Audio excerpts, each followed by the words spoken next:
about workforce development. We are here to make sure that individuals are aware of the employment opportunities in our communities and to help people attain a level of financial security that enables them to take care of their families and participate in all that the city has to offer, including civic engagement.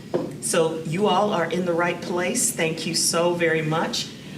Before you leave, I hope that you will stop and take a look at some of the resources that we have available. And you may wonder, why are libraries doing workforce development and helping people get jobs? And so, as you can imagine, I'm reading a book because that's what I do, we all do. And one of the books that I'm reading is Freedom Libraries, The Untold Story of Libraries for African Americans in the South. And one of the quotes in this particular book really brings to life what we do in terms of workforce development. Quote, "The library should not simply be a room filled with books, but a place where reading is encouraged as both enjoyment and as a means of increasing earning potential." So even in the 60s, they were referencing the workforce development and how individuals were seeking jobs and career information from our libraries. And I'll tell people that libraries have been engaged in helping people find jobs and prepare for better lives for a long, long time. So I'm glad that you are with us. I'm going to introduce you to, again, our awesome panelists. So we have today with us Anna Marie Cornett, and she is our Chief of Staff with the Lexington Public Library. I'm going to give her a moment to introduce herself, but first I'll just introduce the rest of the panel, and then we'll go back and they can tell you a little bit more about themselves. You have their full bios in your chair. And so next to Ms. Cornett is Summer Russell. She is our data analyst here at the Lexington Public Library. And next to, well, in between is Ahmed Hamid. He is with us and from IQS Research. He's a research analyst in Louisville with that company. He'll tell you a little bit more. And again, his bio is available for you to take a look at. And then there is Alplato Chibu Padmore. And did I get that right? Chupu. Chupu. Chupu. So you got to be very specific. Chupu. And Alplato is our project manager with the Lexington Public Library. So I hope that you will pay specific attention to all of the guidance and expertise they have. And I'll let Anna Marie just give you just a quick overview about who she is and why she's joining us. And then Summer, Ahmed, and Alplato will follow. Great. Thank you so much. Thank you, Lori. It's an honor to be here. My name is Anna Marie Cornett. I'm Chief of Staff here at Lexington Public Library.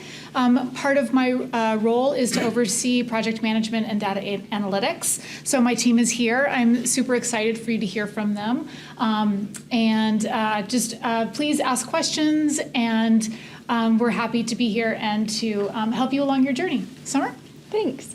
I'm Summer. I'm the data analyst for the public library. I'm really excited to be here to talk about data. I love being a data analyst, and I think it's very exciting. So I'm excited for all of your questions and just to walk through this with you all.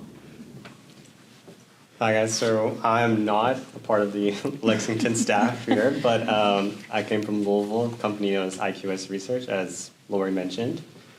And yeah, like everyone, Summer just said, I'm also excited to talk about data, and I look forward to it. Hi everybody, my name is Alplato Chupu Padmo, and I am the project manager here at the library. And I'm excited, like everybody, to just talk about project and process and people management as well. So we'll go ahead. Should we go ahead? Okay. Absolutely. Ms. Moderator? Thank you, Lori. So Plato, you were last to go for the introduction, so I'm going to kick you off with the first question. how do you describe project management? What is project management? So, believe it or not, every day we kind of already do project management, somewhere or the other, right? But to me, project management from a higher level, it's just a more organized planning and strategic conversations, and executing project with a particular goal. So the whole idea behind project management is to make sure that the organization or yourself is doing things in order. Sometimes we just do things out of the blue. Project management gave us that structure. You execute your goals with a structured mindset and not just being rambling all over the place. That is my idea of project management. And to a large extent, given the organization or the entity you find yourself, sometimes it boils down into people's management. You may be leading projects, you may be giving tangible results, but at the end of the day, it's also leading people and being able to manage different works of people. And to that end, what does an average week look like for a project manager? It depends. We've had, believe it or not, if you want to get into this field, be prepared to meet every day. So one way or the other, you will be on, whether it's a Teams call, whether it's an in-person meeting. So on a weekly basis, from a project management perspective, it's all about meetings, having conversations, planning. Very strategic plans that goes on a weekly basis. Another thing that comes up in my week a lot is just giving report and constant update to communicate the status of the projects, where you guys are, what's happening. You have to be on top of that. If you do not know how to communicate, whether it is verbally or by written expertise, you have to improve on that, because you really will not succeed as a PM if your communication skills it's not up there. There's some form of constant communication, and sometimes on a weekly basis you may be working as a coach. You're coaching people to perform and do certain things at a certain level. My week is not the same. This week I may be doing less talking but more writing this week, and this is the reality. I'm doing more documentation this week. That's just it, because last week I was in meeting from 9 a.m., 10, 11, 12, back to back. But the bottom line is there is a huge level of communication that will have to come into play. Great. Thanks, Plato. Thank you. Ahmed, same question. Can you tell us what is data analytics? Yeah, so to me, I guess you have your general definitions of, you look on Google and what data analytics is and, exploring data. But to me, data analytics, it's the best way I like to compare it to is it's like a puzzle. So you're given a lot of information, a lot of data, and you're trying to make sense of it, right? There's so much data out there, and you have to be able to contextualize it given the situation and be able to draw patterns and then be able to draw insights and conclusions from it. And so that's kind of what I look at data analytics as. Yeah. And what does an average week look like for you? So for us at IQS Research, we're a market research firm, so we have a multitude of clients, and we deal with survey data primarily. And so we'll usually have 1 to 2 large projects where, after our data collections teams have gathered the survey data for us, we do a lot of data cleaning initially, specifically within the context of survey data. There's a lot of people, especially when there's an incentive to the survey, they'll just fill up the survey within such a short amount of time, and so we have guidelines on how to remove responses and how to actually get the people who completed the survey, not people who just wrote gibberish comments, or there's something known as straight lining, where you're just selecting all the same answers. So primarily it's working on those main projects and then writing a clean report for our client after we've contextualized the data, and that's pretty much what our week looks like. Summer, how is that different from the work you do as a data analyst? It's not super different. I don't work as much with survey data. There is some survey data elements, but on the whole, my week looks different every week, especially depending on the reporting cycle. As you know, we operate kind of on different reporting cycles for monthly reports, quarterly reports, and yearly reports. And if we're falling in a week where those deadlines are coming up or within that time frame, I'll be working on getting reports out and getting the data ready for that. And then if it's not, there's a lot of maintenance working in our server that I keep all of our data queried into, making sure that that's working and keeping kind of those automations up to date. And then working on any sort of other projects that may come up and kind of working on things that aren't necessarily as cyclical and as planned as like reporting cycles.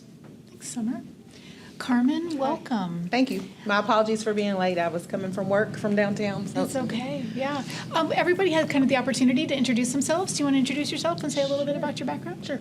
My name is Carmen Combs Marks. I'm here kind of just representing the project manager by experience and not necessarily through schooling. My history is, my background is more so in public health, but I'm going to be talking today about project management from a public health kind of learn as you go kind of standpoint because my official training is in public health. I'm currently with the city. I work for Lexington Fayette-Urban County government, but I was previously a project manager for health equity out of the immunizations division of the state public health department. It's a great segue into the question I have for you, which is if somebody here is interested in starting a career in project management, and for someone who's maybe school wasn't in that area, how can somebody get started working in project management? Well, there's many certifications. Basically, project management is just basically using tools, what you know, to analyze the projects to kind of keep you on track, especially when there's a lot of deadlines and that kind of thing. There are a lot of different I guess you would say a lot of different tools and programs that can help you to delegate, to administer the different pieces of the program, as well as to help you with deadlines. So there are some other certification programs that you can do through technical colleges, even through, I've seen things like online for different certificate programs that are like less than $100, especially for those that already have some experience. So it just kind of depends on where you are with it, if you're, you know, how far you are with in terms of your knowledge and your background and what you're doing in the projects that you're trying to manage. Great, thank you. Plato, do you have anything to add? Yeah, so I did not go to school for project management as a Carmen did. It's something that sometimes you stumble into certain careers. You know, you're just like a boom, how did I get here? I started just doing my whole background in politics and state government and then an educator. But like she said, there are tons of opportunities out there. When I wanted to become a project manager, I was just shadowing somebody who was a project manager as a coordinator, right? Just watching her, see the things she did. And then I actually started off in Scrum, and we can talk about that in the different methodologies. So I started off as a Scrum Master, and believe it or not, it was a certificate that cost me $300 and paid more money than some hundreds of college degrees across the country, but it really taught me project management to the agile aspect of it and how to love the project management. So you don't have to have certain degrees. You don't have to have. I'm in school for myself. Other things I've learned in project management, it's not that. So I would suggest finding an institution or an organization that has a role of a coordinator where you can learn something. Believe it or not, it's difficult to just manage projects like that on a very structured skill. And then I'll also suggest some of these certifications that are out there. Like Google is one of them. We have Scrum, Agile, there's hundreds of them out there for less than $100 that you can really advance your skill set in. And that's how I started as a PM. A little plug for the Grow with Google courses. Prior to hiring Plato, I took the Grow with Google project management course.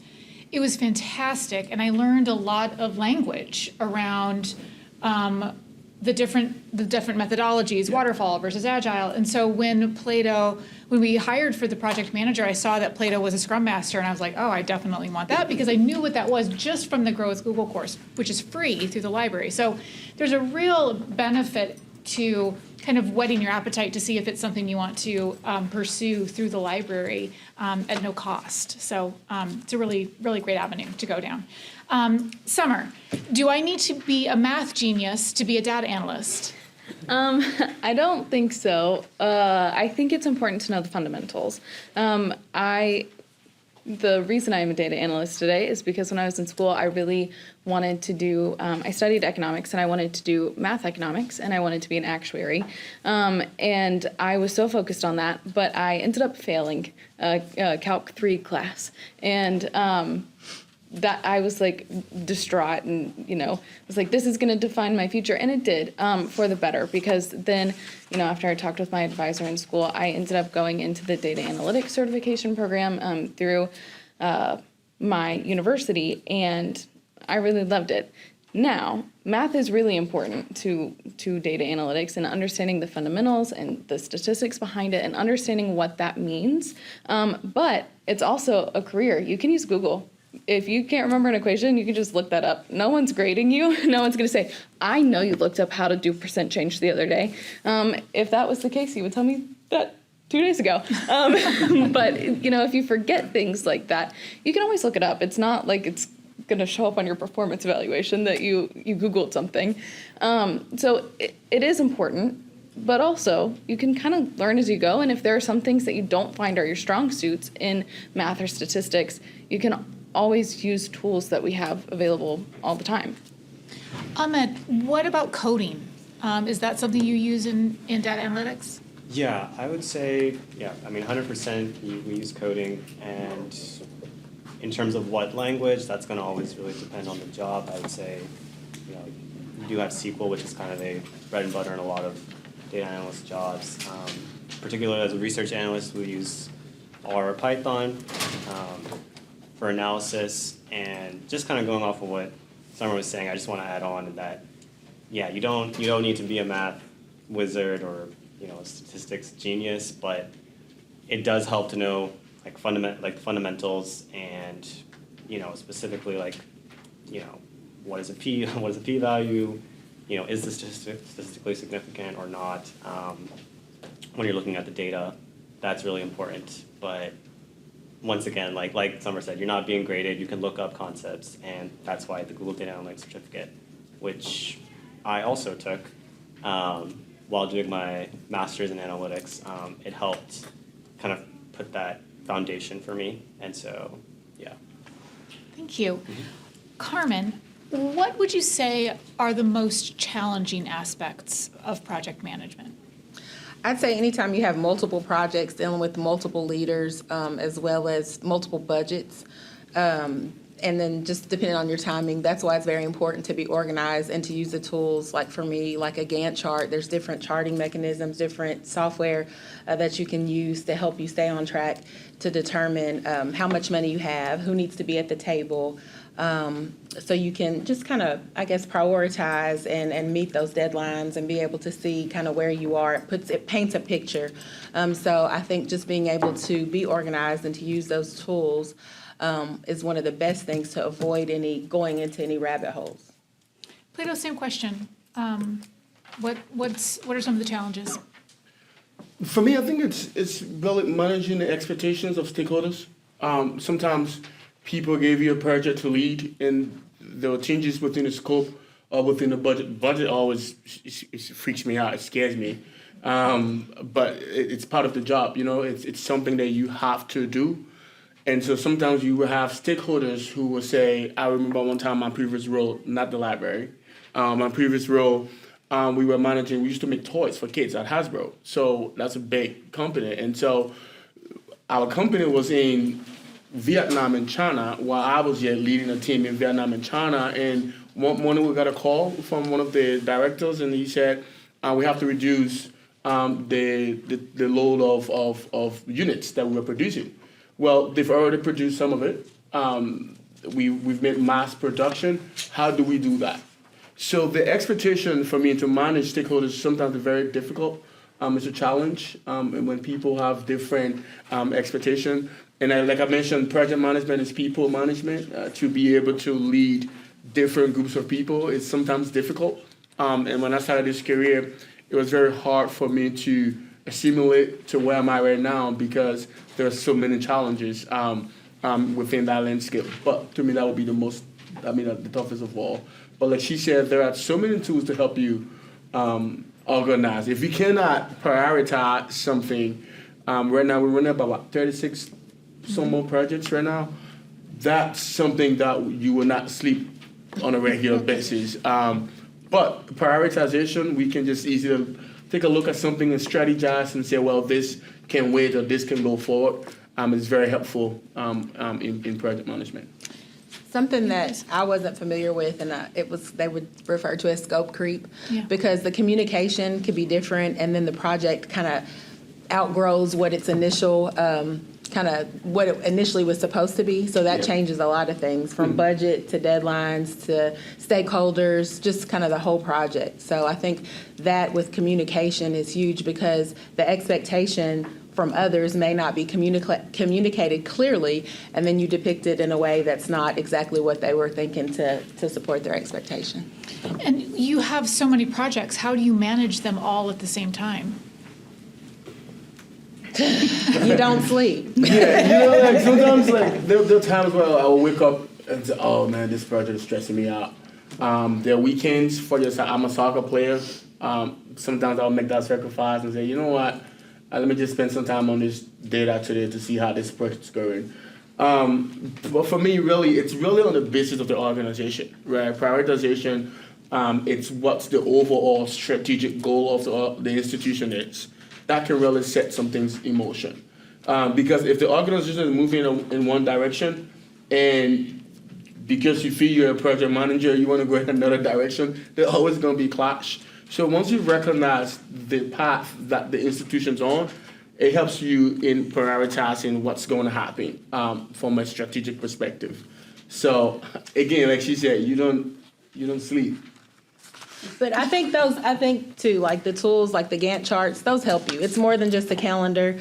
It gives you options to bring on like partners who can help you. You have to be able to communicate clearly and make sure you have a strong team to help support you, so that you can delegate and get ideas and things as well, because you can't always do it yourself, because you may be the lead, but you may have someone that's able to help you. So to work as a team player, even though you're the manager or the leader, is going to help a great deal.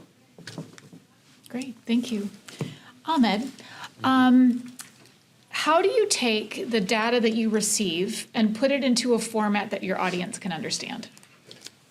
Yeah, so I think 100% a lot of people can understand when they visually see something, and so that's, at IQS, that's 100% with all the data that we have when we're presenting it to, particularly like stakeholders and our clients. We, first and foremost, we put the data in a form of visualization so they can kind of see the results, and then from there we're able to further on just explain it and kind of put it into context and then answer any questions that they have from there. Yeah. Summer, same question for you. Yeah.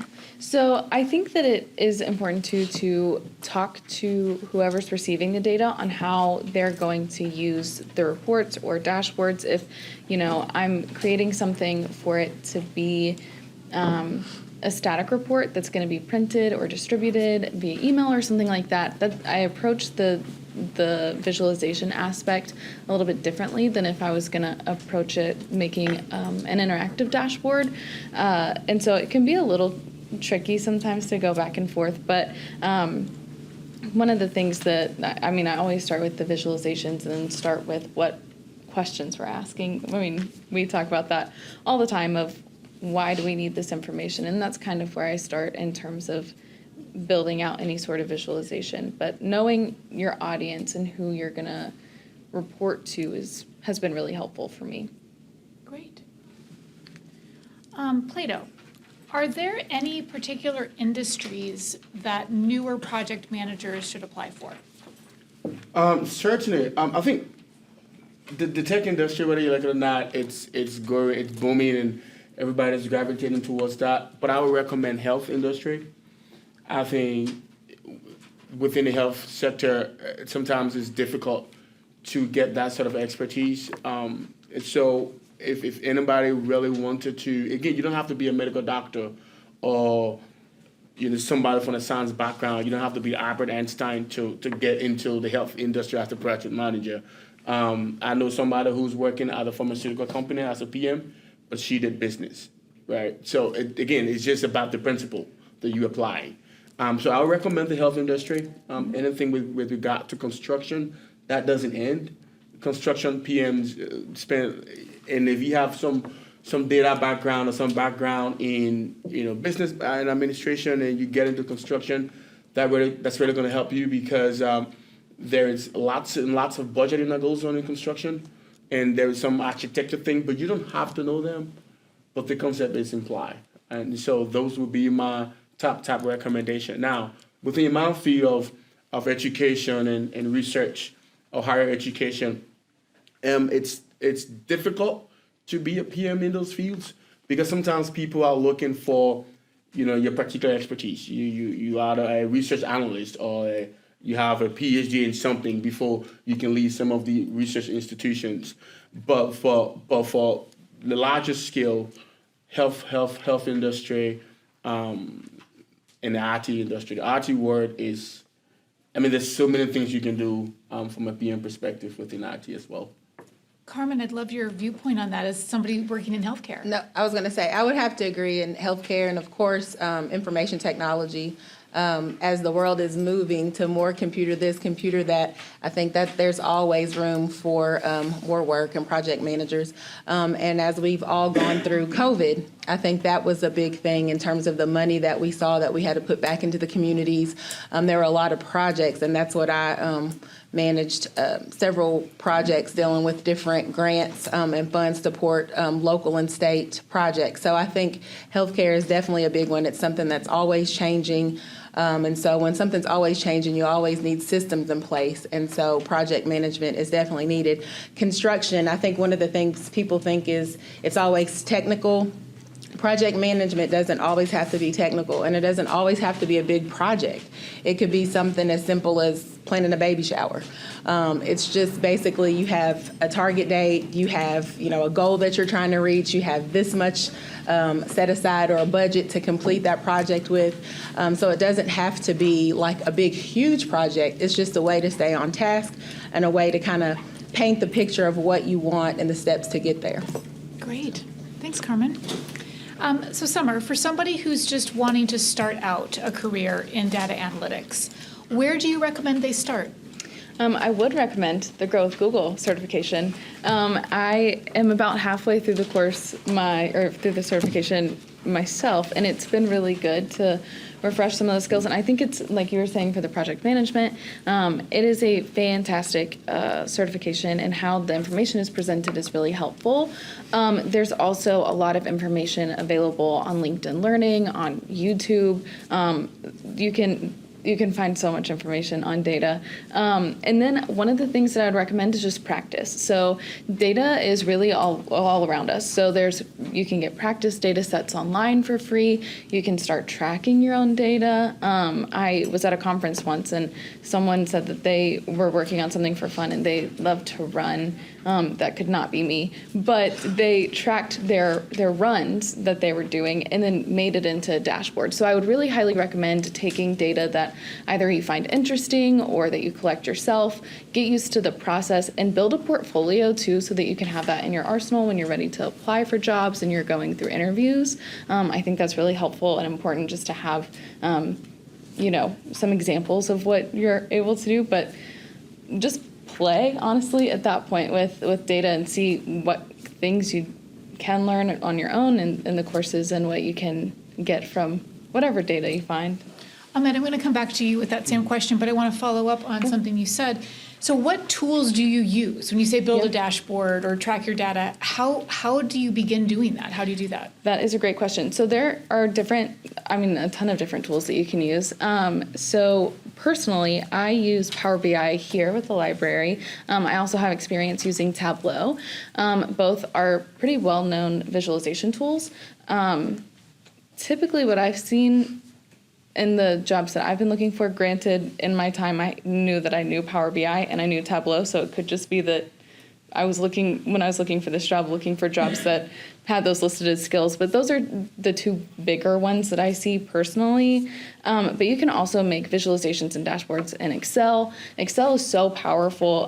You can do so much with Excel. I would recommend, if you want to get into data or do things like that, learn as much as you can in Excel and master that.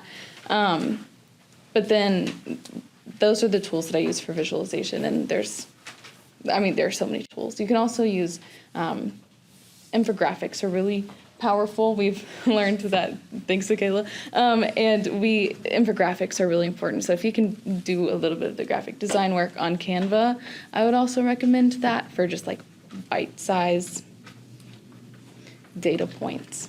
And I think that's helpful. Thanks. Ahmed, so again, for somebody who's starting out, where do you recommend they begin? And what tools do you use? Yeah, so for the first part, I'd say like Summer was saying, there's so many resources. One with the Google certificate is one that, I recommend as well. I mean, I took it as well. And I think when I did my master's in data analytics, there were some parts where I felt, especially with just kind of like this, expected you to know everything, how to work with Excel, for example. And the Google certificate helped with that, and it helped me kind of just like understand a lot of the basics. And then I use a lot of like YouTube. There's one person in particular that I have to shout out. His name is Alex the Analyst. I watched a lot of his videos, especially on SQL. And he breaks down concepts really well, I think, and it helped me a lot. And then another thing that I think Summer was saying as well is, once you've watched these videos and everything, it's so easy to just get overwhelmed with all this information, and when you're learning, and so it's really important, I think, to kind of work on a project and utilize the skills that you've learned, the information that you've learned, and it can be there's a lot of online like data sets. I think I've used Kaggle as one example. You can get a lot of data sets from there, and just kind of do a project, or you can track your own data as well, but Kaggle is definitely a good place to go and just do a project, kind of build a portfolio, because especially when you're trying to break into the workforce, I think you want to show people that you have some form of experience, and so I think a portfolio does that. And then what was the second part? Sorry. Tools that you use. Tools. So yeah, at IQS Research, we particularly as a market research firm, we use essentially mainly R.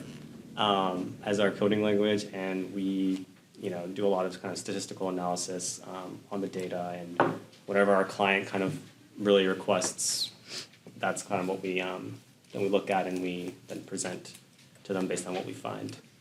Can you repeat the name of the YouTube person? Oh yeah, Alex the Analyst. Alex And then the Analyst. Analyst. Yeah. Are there any other social media influencers or anything that you follow?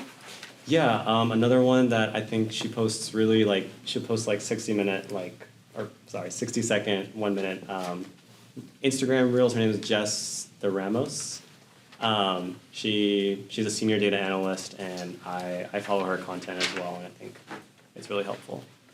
Do you have any to add? The only person I can think of off the top of my head in terms of thinking about data that you can use, that you can find and collect yourself, is Bachelor Data, for the franchise of the Bachelorette shows. It is an entire social media account devoted to analyzing if they get out of the limo first, will they win? That's the only one I can think That's of. kind of fun. Yeah, it's just kind of silly. Yeah. But I do know Alex the Analyst in terms of YouTube, but I don't keep up with anyone past that. Are there project management influencers online? I'm showing my age. I don't. So I think the best teacher for me was just experience. I'll be all the way honest. Yeah. Especially for those of you guys that may be interested in adding some project management skills to what you're already doing, or taking it from a different angle to manage what you're doing. I think a good old book here's the library. Yep. On project management, something that you can checklist, or my friend, Excel, to build on what she was saying, to grow your experience and what you're doing in Excel, you can pretty much build your own chart. Because what may work for you may not work for me, or for my project may not work for the projects that he's working on. I like the Gantt chart. You can literally find tools and just like sample ones that are already set up or whatever, and you can go in and just GANNT. She's looking at me like, what? GANNT, a Gantt chart, and just see what's going to work for you and what you can add, what you can kind of just mess with and play with it, just to see what it's going to do and if it's going to fit for whatever it is that you're doing. I do not follow anybody on Instagram or TikTok. We would have to talk to my kids about that, but that's not my thing. So I'll you let play you it? have that one. No, I do not. However, I do once in a while. Again, this is my language, so stumble across people who are doing something for project management. Again, but you have to really find that particular interest. And I've worked in a couple of organizations where today I'm working on something on a system that is totally different from another system. I prefer Smartsheet. While talking about tools, Smartsheet, it's Excel is embedded into it, so there's some Excel component that comes with it, but it also has that reporting aspect as well, and give you that little dashboard. But more importantly, it gave you your timeline in real event, like it's live. You seeing your projects moving, like you literally watching someone doing something. That is will be my go-to tool if I were to recommend that to anybody from a PM perspective. Thank you. Ahmed, what misconceptions about data analytics are out there? I think kind of earlier when the question that was like, do you have to be a math genius? I think that's one of the number one things, and I think even I as well. Like when I remember, so in undergrad I studied psychology, and there was like some emphasis on statistics, which kind of led me going to the master's in analytics. But before that, I thought, oh, I can't go into something that requires coding or anything like that. Like I have to take this many calculus classes, and I'm not going to be able to do that. And so yeah, I think just that's really the big one, which is that you have to just be a math whiz or excel at math. I think once again that's the biggest one. Anything to add, Summer? Yeah, I completely agree with what you're saying, and especially with coding too. I was not taught coding necessarily. Most of the coding that I have learned has been experiential. That is something that I'll just Google, look up, see what Substack has to say about it, and go from there. Substack? That's not what I'm looking for. I don't know what it was called. Yeah, Stack Overflow. Substack is where you get like blogs or whatever. Stack Overflow, yes. Wow, anyway.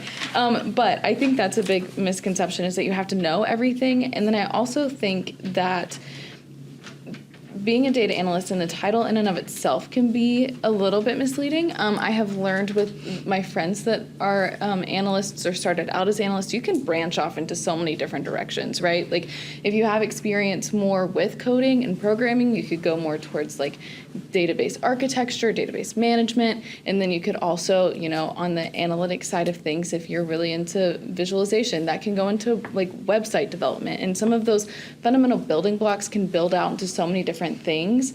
And so I think we could sit here and say, this is what I do as an analyst, but it really can vary from job to job and organization to organization.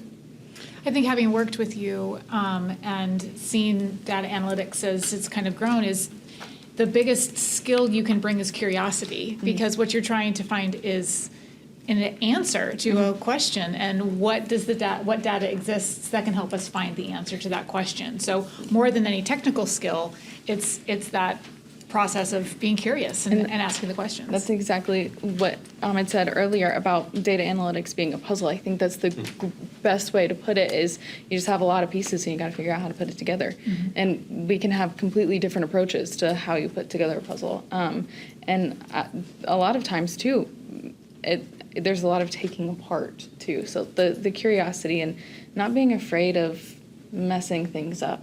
If you mess up, you can just do it again. But yeah, I agree. Great. Plato, what are the misconceptions about project managers? What isn't, man? There is a lot out there. My wife thinks I want to sit down, call and drink coffee. She said, "You want to sit down, call and drink coffee every day?" But no, I don't. So for one meeting, for one team meeting, I may spend 2-3 hours a day documenting that meeting or putting together. And the unique thing about this library is that this role is brand new. So I'm not coming to the organization with a pre-established template or a pre-established process or methodology. Everything that's happening in the library, we created it, we tested it. And so there will be a template that I will just throw out and we'll bounce back. Like, I'll spend hours building something, spend hours building the process, and that this is a little too technical, it's a little too critical. So there's a misconception that we only delegate, we don't do anything. So we just give people responsibility. That's actually not true.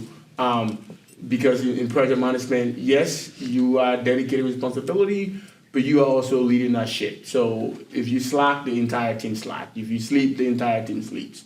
If you do not give update, nobody gets update. So it's more than just, hey, John Brown, do this work and report to me. No, it's about guiding people into doing it. And then a misconception I've seen across the field is that people, especially when I tell people I'm into project management, and they're like, "Oh, you're doing your doctorate. What's the point of it?" Well, everything I'm doing in school was for myself. It did not help in my career. It may have helped in writing reports, but it did not do anything to get me into project management of my career.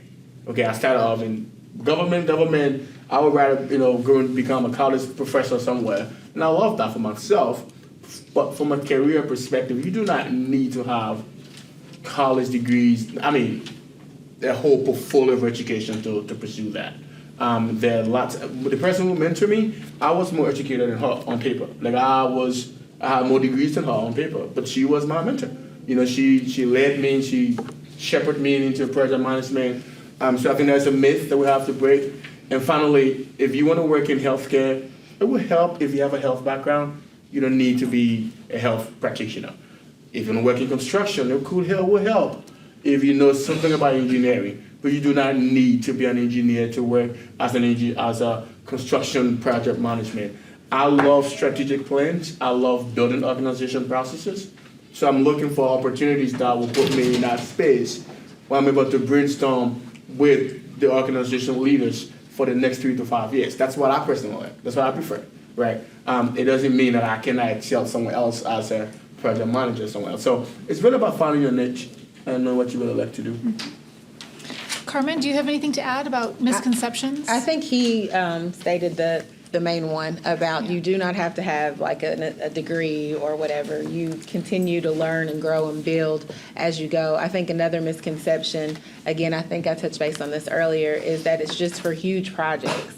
It can be for whatever it is that you're working on to help you prioritize and organize that project, as well as I think we both touched base on that you go into a project thinking that, okay, it's going to be finished by a certain time or whatever. No, that's not always true. There's so many changes that can happen, usually funding, but be ready for change because it's definitely 9 times out of 10 going to happen. So thinking that dates are set and that they can't be changed, that's not true. We touched a little bit on language. Plato, you talked about waterfall versus agile. Can you talk a little bit about the differences between the different styles of project management that people might run into when they're looking at a job description or just kind of reading online, looking at books, things like that? Yeah, so the basically 2 concepts. The one is agile and the one is waterfall. Agile basically is flexibility, iterations, that you build the project as you go. You may be working on building this TV. So today in an agile methodology, today we're working on only the screen. That's agile, right? Then next week we work on the back. Next we work on the stand. So agile breaks the project down into bits and pieces and iteration. So there's not a consistent schedule. We just have a bucket of things that we will do this week. And then next week we all come back together, and every 2 weeks, in agile there's always sprints. So we have where we sit down, we make a 2-week sprint planning. If we're building the software, we will do something in 2 weeks in iterations until we get to the end. Waterfall is more linear. Like we sit down in the waterfall project management, we spend some time, maybe a couple of weeks or a month, we plan, we allocate budget, but it's step by step. Most times in waterfall, you cannot do step one until you do step two. So it's in a whole linear process. You can use construction sometimes as an example.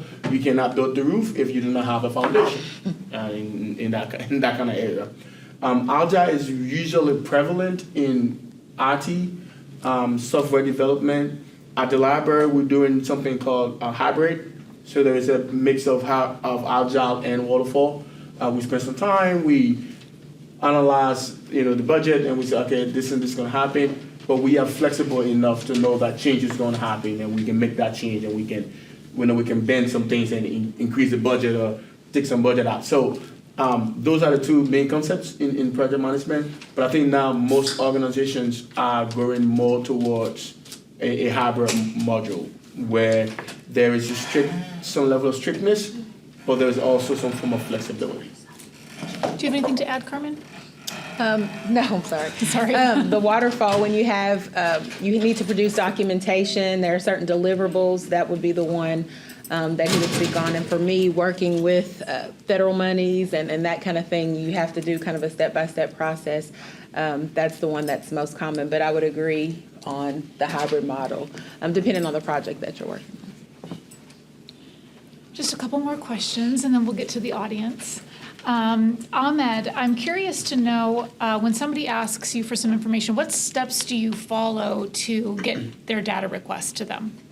Yeah, so first I ask a lot of questions, just particularly, I'll be working with my project manager, and so we go back and forth, and I'll ask a lot of questions and specifics and make sure I fully understand what the request is. And then on my end, before going into the data even, I actually even write down what the goal is, where I'm gonna look for that data, what I'm gonna do, and I kind of write down certain steps for myself and translate it into just basic English, because I think it's so easy to just hear a request and then jump into the data and try to find whatever you're trying to find, and then you get lost. So I break it down into smaller steps and ask a lot of questions, and if there's a place where I'm confused, once again I contact my project manager, because I think analysts and project managers go back and forth a lot in my experience. Summer, do you have anything to add? Yeah, I do similar things. I should do similar things sometimes too. Sometimes I like to just jump in and see what happens. But I do like to assess, one of the first things I always ask is the timeline for a project, just so that I know, hey, we need this tomorrow, or we have a couple months to work on this. And that helps me adjust to my priorities in terms of how I'm gonna do it. And then I will typically, same kind of thought process, write out kind of the steps in which I'll do to complete a project. And I like to do that in tasks, in Microsoft Tasks. And it's really helpful because you can just check things off as you go. That's part of your larger goal. And that's kind of how I go from there. And then I also ask a lot of questions to see where we're going. So I have one question for each of the two groups here. So data analytics first. What are the hot trends? Summer, we'll start with you. What are the hot trends in the areas of data analytics? I feel like one of the things that I see all the time now is AI, and seeing how traditional predictive analytics can kind of move into the AI space. And that's what I'm seeing. Yeah, how about you, Ahmed?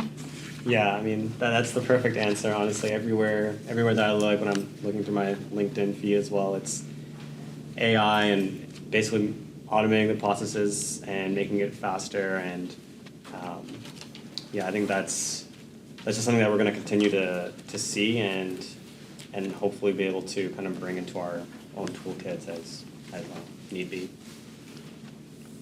And Carmen, my question for the project managers, do you have any tips for getting experience before applying for the first project manager job?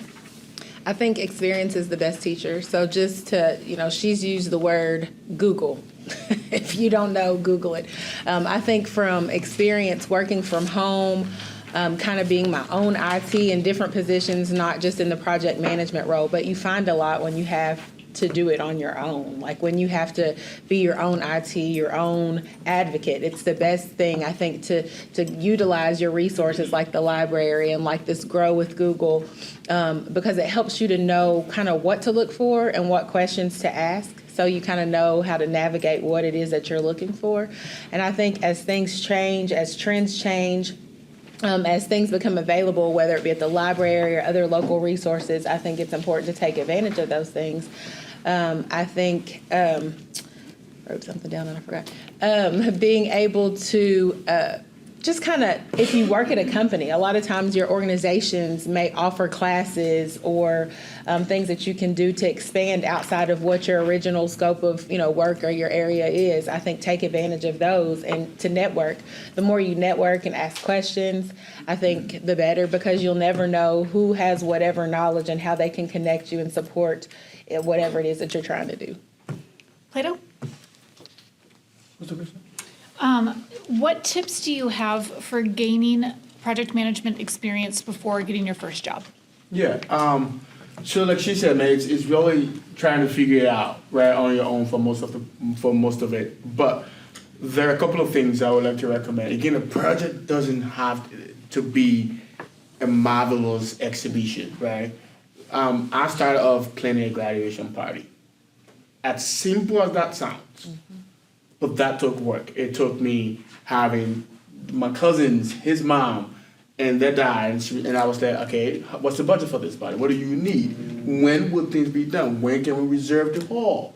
This is the hard deadline. If we miss this deadline, what is plan B? That's how I started. So taking up something as simple as that, you can plan your baby shower, you can plan your sister's birthday party out of town.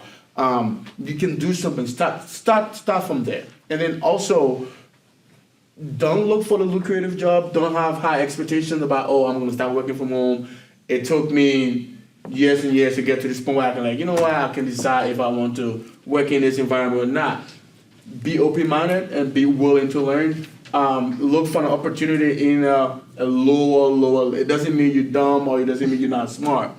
It just means that it's not your area. You will be shocked to recognize the things you don't know when you start project management. You will be amazed of how your life was so complicated, but project management make it simple for you. So just being open-minded to starting from the bottom. Like if I can take a part-time role in a volunteer, as some of these organizations around YMCA, hey, I want to volunteer here at the YMCA. That helps your resume.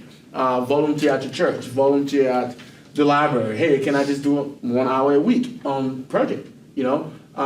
Don't expect any pay, but you can use that experience as you go, and you will recognize eventually what your niche will be.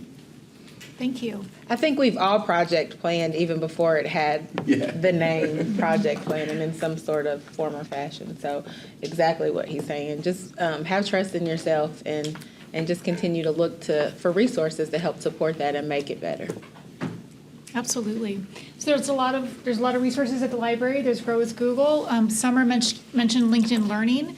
You do have free access to LinkedIn Learning through the library's website with your library card. You guys mentioned some different influencers. I see your notes. Did you write something Yeah, down? I just remembered another one. There's also a resource called edX it's edX.com, I think. You can go and you can take all kinds of classes. I took a Python class with UCLA, and I audited the class. You can pay for a certification or you can do a free version. It's a really great resource as well. And then there's the Project Management Institute, PMI. We didn't talk about that, but of course, to get one of the highest certificate in project management, it's the PMP, and of course, you need some level of experience and few years of experience to commemorate that. However, you can still join the group, you can still join the organization, get your membership with them. There are lots of events that go around the country. That see somebody from PMI here right now for our Lexington chapter. So you can be a part of that as well. Sign up for them, or even if you don't want to join a local chapter, you can just join PMI in general and just be with them. There are lots and lots of resources at your disposal for you to also learn project management as well. Thank you. Lori, back to you. Thank you. So, we've had lots of good conversation today. There are fabulous folks, aren't they? So now it is your time to ask questions of the panel. And who would like to begin? Stand up, feel free. Hi, where do your partners come into play at? Did y'all handle this and everything? Did y'all partner help y'all with y'all certain questions and stuff? As an organization partnering with, Like your husband, wife, girlfriend, did you take their suggestions too? Do you take your partner's suggestions with your workload and stuff like that? No. So, well, if I'm understanding your question correctly, Manisha and I spent, when I say it's my wife's name is Manisha. We spent a lot of time discussing the project. Like, hey, I'm working on this project. Like, I don't know, I'm stressed out on this template. The other time she helped me, I was like, I need a bigger calendar. I want to have an annual project schedule calendar. And she was, oh, you can try this, you can try this. So we usually have, I mean, again, if your partner is interested in the workforce and stuff like that, we usually have conversations on tools she's working with. She's using Smartsheet a lot at her organization and her company. So I piggyback from her sometimes, hey, what's the formula? What can I work on this and stuff like that? So yeah, there are moments, given who your partner is.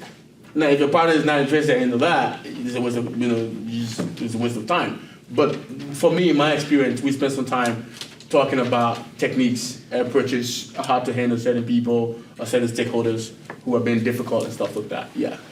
To kind of piggyback off of that too, is I find it's really helpful to talk to really anybody that doesn't know anything about what you're doing.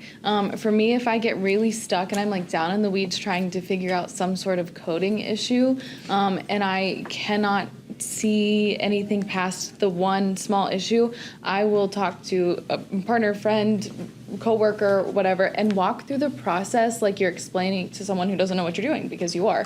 And that really helps me to, even if they're not listening, just kind of verbally walk myself through the process to see kind of like what I could get from that, kind of reapproaching it versus, only looking at it through my day-to-day lens. And sometimes you get some really cool suggestions from people who have no idea what you're doing, and you're like, wait, that is a really good idea. So it's always good to talk to people in any capacity about problems.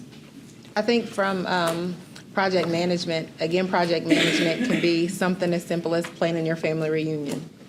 So if you are involving others, then they are part of your team, which would need to go into kind of like your organizational chart of how you're going to make that plan. Other questions? So as project managers, what tools other than Gantt charts, what tools do you all use? Use Microsoft Project or? Go ahead. For me, it depends. So there are a couple of things.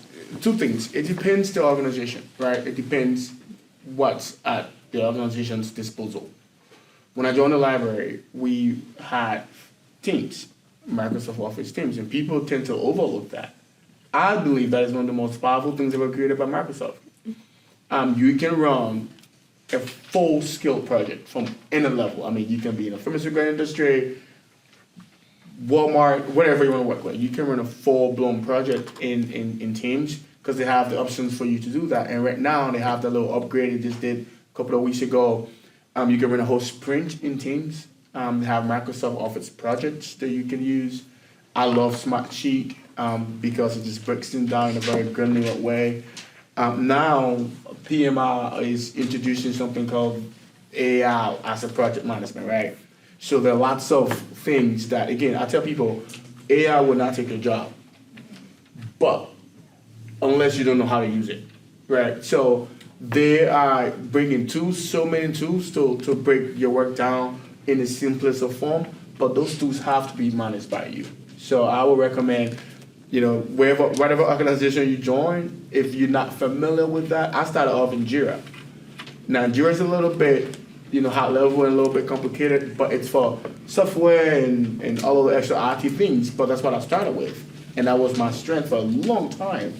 And then I joined Trello. It's something, again, these terms, Jira, Trello, but it's basically doing the same thing. It's doing the same thing. The language might be a slightly different, or the technology might be different, but at the end of the day, the overall picture is the same thing. To piggyback on what he said, it depends on what's available, of course. You can always Google like templates just to see what's free, what has successful, what's helped others, and whatever it is based on the type of project. Have you ever heard of Salesforce? You hate it? For me, I'm in the public health role, and so it was called REDCap. That's one of the things that we really use, especially during the pandemic. So that was one. I mean, it's not the easiest, but it's one of those things. I think you have to have time. You have to make time to just play with it, and to what she said, to mess up, because you're really not going to mess up. You're just going to play with it and become more familiar with it, because there's a way to build it out so that it supports whatever it is that you're trying to do, that's specific to your project. The Grow with Google project management course is full of templates, and it like walks you through a mock project, and it'll give you project charters and Gantt charts, and it will, I think it's Trello, they will have you sign up for an free account on a project management software. So they'll give you a whole bunch of tools within that platform as well to kind of get your feet wet, and you can modify. Well, I have my CAPM, but so I don't know how different it would be from getting the Google Cert, if that would help in any way. Is it any different? I think it will help, and again, PMI, yeah, but it will help to a certain extent, to a large extent actually, because you already have a CAPM, so the goal is the PMP, right? So that you still need a couple more hours to do. You still might need to do probably an extra more experience. You might need to get to that PMP. My best recommendation. Let me explain this whole Grow with Google certificate thing. It's a practical training. When you go through this thing, it really puts you in the spirit of like practicability. Like you do practice work. You feel like you're doing an actual project. If you were to apply through PMI to get your PMP with your CAPM, it shouldn't be too difficult, right? But I would recommend just taking like a one-day course, crash course, to give you that PDU to submit. This is PMI, we can help with that. No, I was gonna say, just to piggyback off of what he's saying, if you wanna look at it in the state of the Google course, is kind of giving you that introductory level. Your CAPM is that 2-year certification, and then your PMP is that 4-year certification that kind of opens you up. And then if you wanna go to your master's level, then you get your Scrum and different micro certifications. Just to look at it in that aspect. That's where PMI comes into place. Google's a great introductory program, but PMI really just helps you grow as well. Sorry. No, you can come up here. So if you do the Google program, do those hours count towards the PMI Institute certification? Yes. I can tell you now, let me start by introducing myself. Hi, my name is Deja, and I'm the chapter president of the Kentucky PMI chapter. I have with me membership Joy Barnes, and then I have Brittany Lebriggs over our programs. The Google certification is long. To take your PMP, you need at least 36 course hours. You can go through Udemy, you can go through different programs. It just has to be documented hours to put that on your application. So when you're applying for like your master's, of course, it asks you how many hours do you have of experience in this. A way to bypass that, if you have a 4-year degree, you can use that experience towards that as well. Me going into it, would you call me a project manager? Did I think I was a project manager? Absolutely not. I have a 4-year degree in hospitality management, but I have a lot of transferable skills that allows me to apply for that. However, I do need those 36 credit hours that is recognized by PMP to apply for, to apply for my PMP. just if that And the helps. Grow with Google, of course, counts towards those hours? Oh, I didn't realize that. That's the PMP. It counts The Grow with Google came Yeah. after I Yeah. got my certification, so, okay, that's Would interesting. you do 36 hours? It just depends. I haven't personally done the Grow with Google, so you may need to take that in conjunction, but you do have to That's the document those hours, hours. it sounds like. There's another question. I was gonna say I can vouch for Udemy. I got my PMP this year, and I just took that seminar. Took a whole practice test and I passed the test. Yeah. And I was gonna say, some of those courses, some people think that you have to spend thousands of dollars to get your PMP, and you absolutely do not.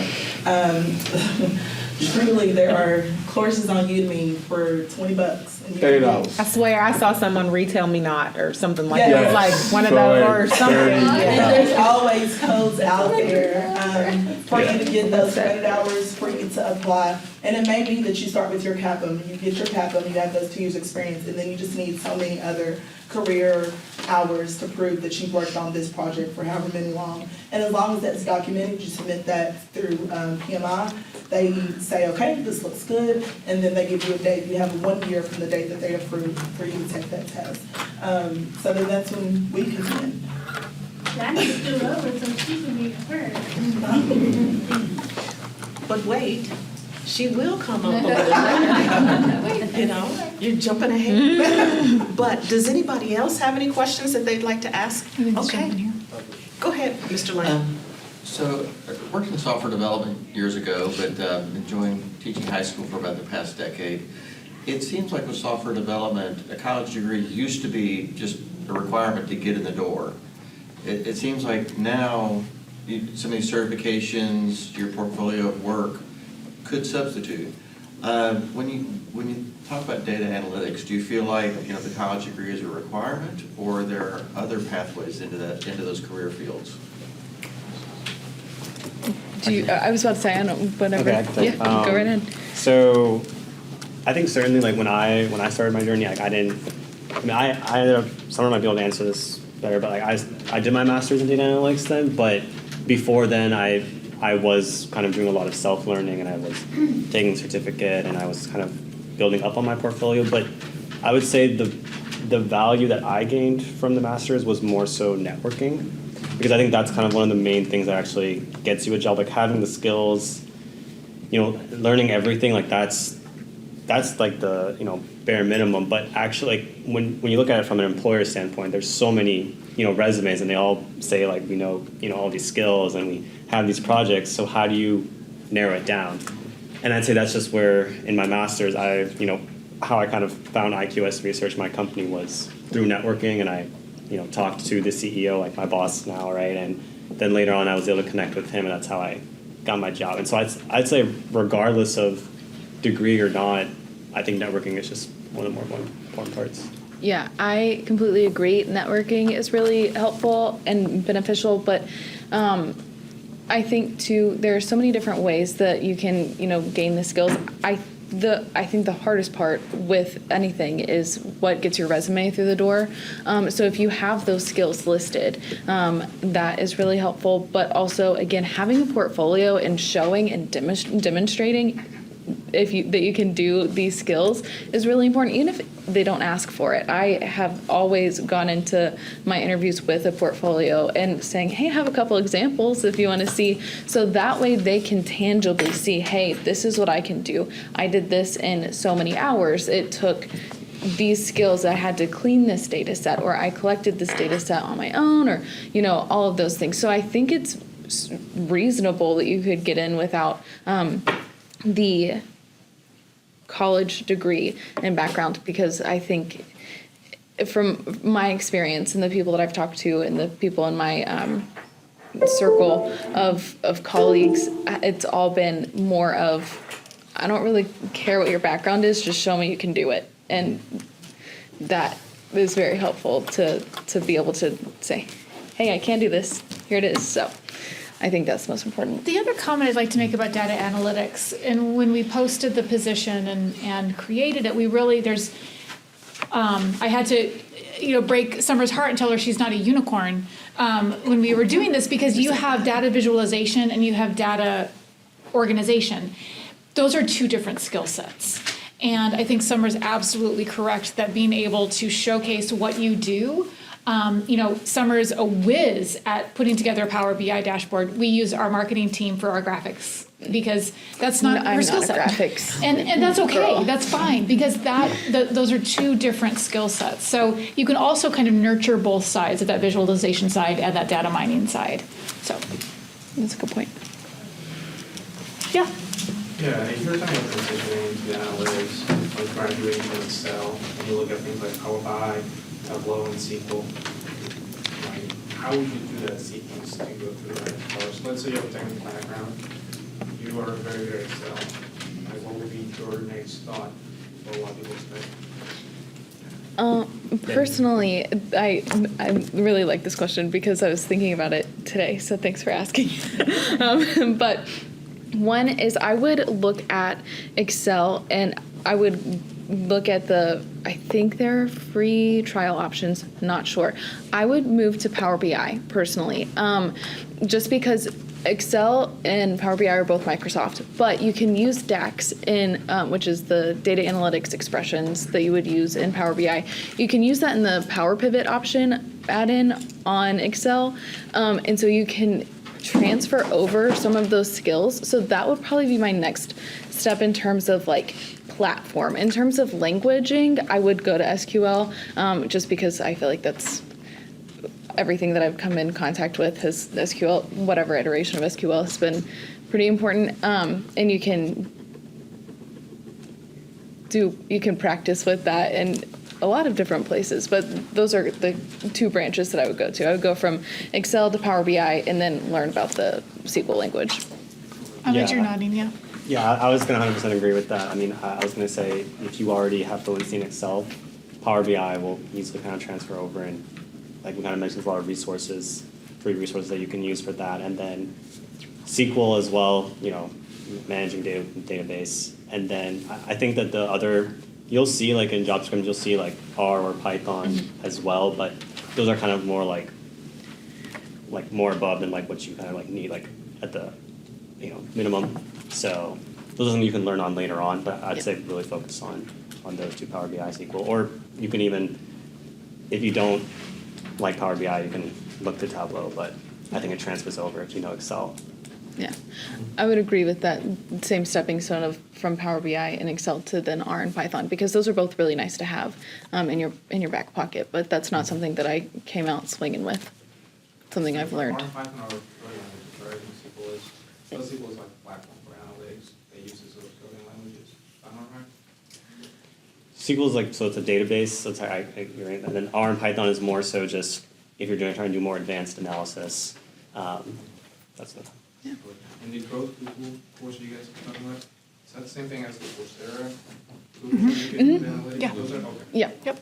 And I'm pretty sure it has R in it. Yeah. I haven't finished it. Yeah, the first one has R, and then there's like a advanced version that they teach in Python, but yeah. The normal one also has SQL. Yeah. Yeah, go ahead. What does your team structure for each role look like? Essentially, who was your support or backup system that the roles have? Is this for I was about to say. For both roles, really. Oh, for me, it's me doing data. And then Plato and Anna Maria are the rest of my team, and they're great, love them. But in terms of the data stuff, that's me.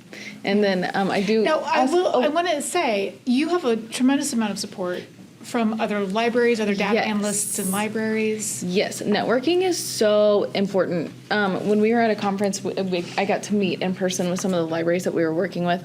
Wherever you go organizationally, I would really recommend, I don't know how this would work with like competition and whatnot. Libraries want to help each other out, but asking people from other organizations what they're doing, and that's been really helpful to get support from them. But on a day-to-day, I also working really closely with the IT department. They keep me afloat. For me, it would vary project to project. For my most recent, I would say I worked with both state and local, like government and community partners, grassroots organizations, just depending on which project. I'm thinking back to COVID dollars. So that involved pretty much everybody that was able to, that had a vested interest. They may have money or may be a grantee. It just depended on the actual project itself. Yeah, for me, it would just be like fellow, like, you know, I'm not the only analyst where I'm working at, so asking, like, sometimes if I'm really stuck, you know, I'll dig their brain and pick their brain, and, you know, we'll kind of both be able to approach it and figure that out. And then also just project managers, if I'm kind of confused on the context of the data or something that I'm trying to pull, like, I would kind of go to them. Same thing. And Mary and Summer, we're all on the same team, and we do different things, but we don't do different things. That makes sense. Yeah. We work kind of hand in hand and stuff like that. So we just the other day we were in the office, but on Monday, and we saw one of the systems that we built a few months ago, and we saw it came to life, right? And we were just excited. We were just hyped that we had organization buy-in, people were like excited, they were using the process that we implemented. So that's really important to me. When you sit down, I mean, we started from scratch. We just, it's the brainstorming part of my role that I love, where we sit down, we scratch out ideas, keep it, take it out, keep it. That's what I really love about my team. So we've been doing Yeah, we're doing all right. all right. We're all right. Couple more questions? If you don't mind, Power BI is a tool I'm not familiar with. I know you had Excel, Access, sometimes it's just sort of a, single person database tool. Where does and of course then you can have cloud-based and server. But where does Power BI fit into that family of products? Yeah, absolutely. Power BI, I'm so sorry. Did you no, want to you go answer? ahead, you Okay. can Sorry. I was just blazing right ahead. I'm so sorry. Power BI is the visualization software from Microsoft, and it does have a really great Power Query option. So you can integrate it with your SQL Server, with Excel spreadsheet, with an Access database. So it takes all of that, and then you can do so much in Power BI and in Power Query. Starting with like the basics, it is the main purpose of it is for the visualization aspect. But you can also do, you could do so much with it. It is a very powerful tool. But when you connect your databases, then you can do kind of like your calculated fields and analysis. They've introduced the AI options. You can ask questions about your data, part of that AI package. But you can really do a lot with it. So it's kind of like their Swiss Army knife, I guess, with taking the data from the database and using it, if that is helpful. Yeah, Summer just summed it up perfectly, what Power BI is and does. I would just say like another, obviously, is you have visual interactive dashboards where you can like click and kind of like go through and see different options that would pop up within it. But yeah, I think it's just a really good visualization tool. And on the other side of that, another visualization tool that a lot of people talk about too, same concept, is Tableau. It's just executed differently with a different platform. But it's the idea and the goal is the same, just the execution is a little bit different. Yes. My question is for Ms. Cameron. Carmen. Yeah, I'm also from the same background, public health. So I'd like to hear. Now we have so many program software that's just like SQL, Power BI, data visualizations. So which one is the best to start in the data analytic field? I've never had to do that. I've always had It's like one of these people. I was so happy to see here MPH here on your. Oh, on my background thing? here. Yes. So it's for Miss Summer. Yes. Have you ever used like Salesforce? I don't know if that's something. On here I see in Summer Russia. Yes. So here SQL, Power BI, data visualization. So which one is best to start as a beginner, Yeah. Because as a public health background, we do a lot of programming, planning, all the things. But for beginner, which one is the best to start with? So in previous time, we used a lot of PowerPoint, Excel, SPSS, those things. Now it's already advanced. They say SQL, other things. So my question was, What's the best for the beginner for the data analysis?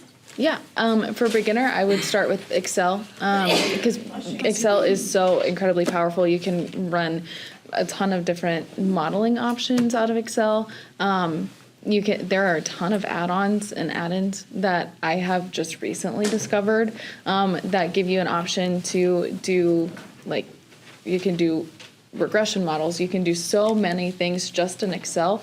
Plus, you can do all of the visualization as well. So mastering Excel would probably be like that first fundamental building block for a beginner is what I would recommend. It will help to find out the confidence interval, R value, P value. It will be more good.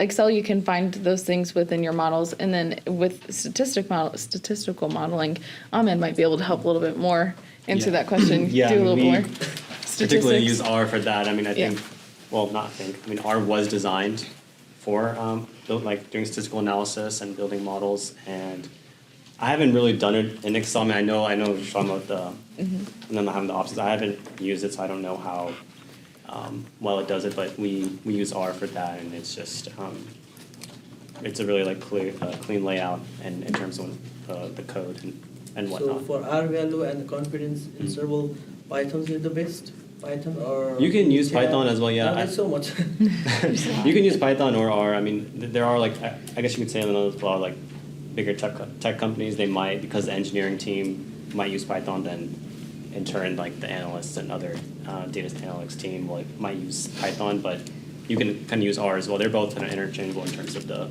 statistical analysis. And I think the best tool that you can have is the tool that you're most comfortable with and the tool that's most available. So that's some of the tools do cost a lot of money to use.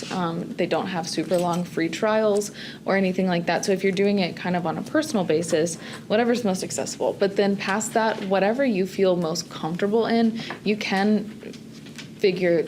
A lot of the programs that we use and the software that we use, a lot of them do overlap in a lot of different ways. So whatever you feel most confident in is one that I would probably lean towards as well, because your confidence is important. Find a partner that knows how to do it. Thank you very much. I appreciate it. Yeah, absolutely. So I think, Sorry. we've got this young lady at the end and then you. Those have to be our last questions. Sorry. This is more of a culmination, piggybacking on everything. Anna Marie, I think your last question was about resources. And I heard someone say learning from your spouse or something. What I wanted to add in was mentorship. Plato, I saw you one time, you got denied a job. And instead of, feeling defeated, you asked, I think it was the hiring manager, could they mentor you? And I learned a lot about that from you. We all need mentorship. So if we see someone doing a job that we're interested in or a job that we want, don't be afraid to reach out and ask them to mentor you, and they could lead to something much greater. Love that. Yeah. Well said. Because you can always shadow people too. Yeah. Just let no be the fuel for you to get, further than you ever expected. This is for Plato. So do you use data analytics? Have you? Or now you? I love Power BI. And again, I'm from a social science background. I can write for you, but I cannot calculate. I pick up my calculator to make sure when you take $20 from my money, it's 20 minus 5. I gotta make sure it's correct with my calculator, right? But from a visualization perspective, and I've managed big data in Excel and stuff like that, Power BI really, really was my friend. And then I came to the library and oh, thank God, she took all that bread from me. But yeah, I have worked hand in hand, especially with bigger institutions like at Hasbro. I mean, it's bad. You got $10 million project you're running and hundreds of customers and stuff like that. So one of those projects, I needed something to help for my reporting purposes. That's how I learned Power BI. So yes, it goes, like he said, it's a marriage. We kind of clash sometimes, but there is a big marriage between data analytics and project management. And I love, anybody can learn it. Power BI, that's my recommendation. So at this point, we will take some final thoughts from our panelists, and then we'll move into the conclusion. Final thoughts? Don't be afraid to fail. because you'll mess up and get things You wrong will. Yeah. so I think many the, times. The more people you connect with, the more you learn. Try to learn something new every day if it's something super simple. Because I've learned from you guys, you know, from questions. So I think, like she said, don't be afraid to ask questions either. I mean, it doesn't mean that you're, you know, unseasoned in that area or you're not intelligent. I think just, you know, connect with people, network is the biggest thing. Because if I don't know how to do it, then he may. And if he's part of my team, then we got this. Yeah, and I just want to add on, like, don't think you have to know everything and you need to master every single skill that has to do with data analytics or project management, like, or I can't speak for you guys, but for data analytics, don't think you have to. There's a lot that even on the job, like, every single day I run into an error and I'm you know, utilizing resources or I'm asking someone else, you know, and it's a never-ending, like, journey of learning. So don't think you have to know everything. Yeah, and just like everybody said, it's really networking. Everything I've achieved in my career was not for my education.